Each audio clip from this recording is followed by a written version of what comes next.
Hello everyone, welcome to the new series on MRI in shoulder imaging, and first in the series is the protocol. So in this video I will be discussing about the protocol, MRI protocol that we use for shoulder imaging. So first let's see the general concepts. So whenever a patient comes with pain in shoulder joint, be it because of impingement or because of anterior shoulder dislocation, or if there is any other suspicion of any pathology within the shoulder joint, we go for MRI imaging of the shoulder. And for this we need a shoulder coil. So this is the shoulder coil, and we place the upper limb of the patient within the gantry, center of the gantry, and adjacent to the body of the patient, and hand should be supinated. 1.5 Tesla is equally good as 3 Tesla whenever if we are taking proper imaging parameters, except for the implant. For that we go for 1.5 Tesla imaging to avoid any extensive heating of the implant. When we are talking about MR arthrography, so it is basically not required for routine studies. Whenever there is access to a good coil and we use appropriate imaging sequences, except for one or two indications. So the indications for that we use MR arthrography are in case of athlete with chronic shoulder pain, and we get normal MRI examination in the routine with the routine protocol.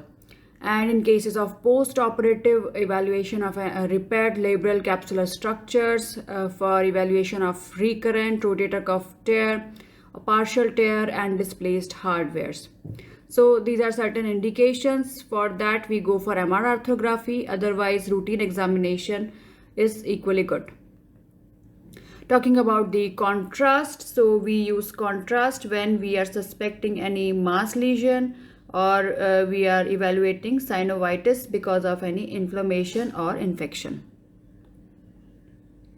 So how do we acquire the planes in the MRI shoulder? So let's see, this is the axial plane. So we acquire a localizer in the axial plane, and for coronal oblique sequence we take a plane that is along the tendon of supraspinatus.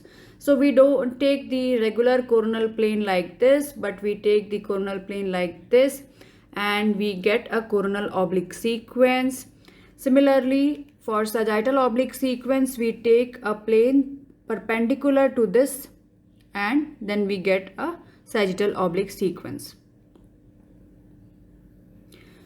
Now talking about the sequences, so we use fat saturated proton density sequence in all three planes. It is the sequence that is basically used for evaluation of any pathology within the joint, like any degeneration of the tendon, any tear. So this is the best sequence to evaluate it. So if there is any tendon degeneration or tear, it will imbibe some amount of fluid within it and will appear hyperintense like this joint fluid, and we can easily see the pathology. Then axial PDFS is important for evaluation of any labral pathology or paralabral cyst, and also for the evaluation of biceps tendon tear or dislocation. We can also see the surrounding muscles here, and we can also see the marrow. So if there is any marrow edema, it will appear hyperintense on the PDFS sequence.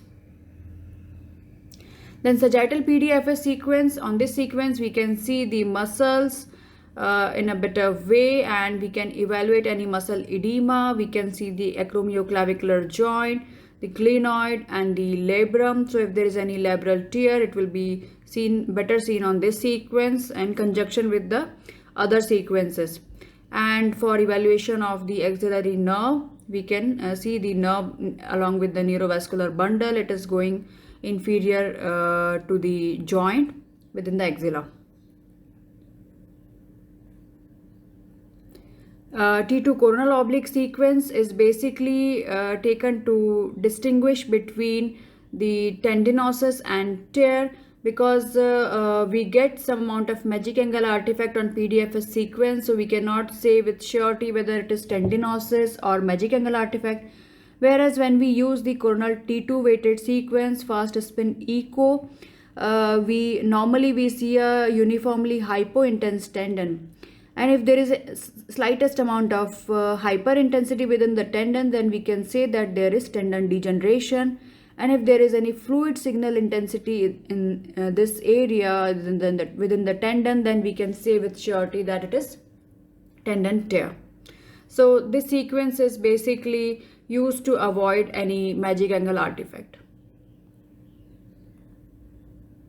Then we can take T1 weighted sequence commonly in the sagittal oblique plane for evaluation of the bone marrow. So we can see this glenoid here, and if there is any sclerosis, it will appear hypointense here.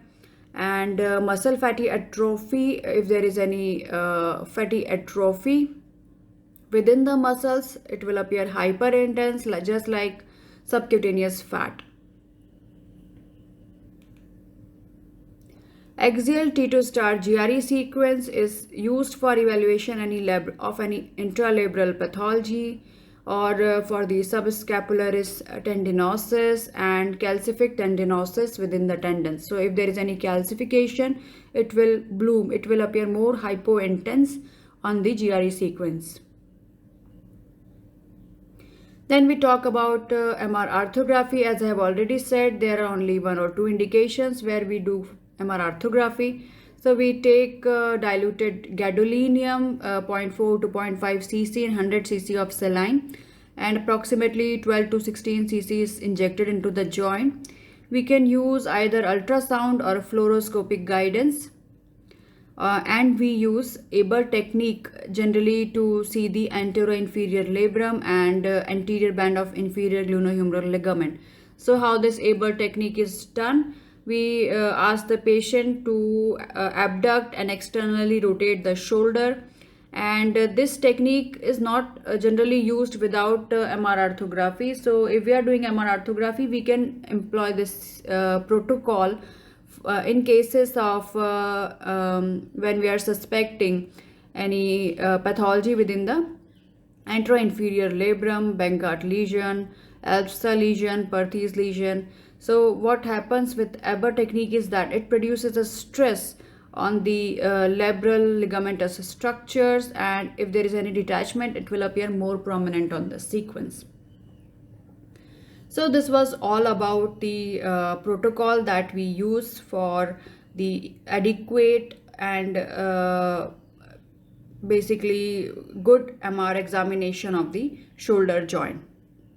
So this was all about the protocol. Thanks for watching the video. Thank you.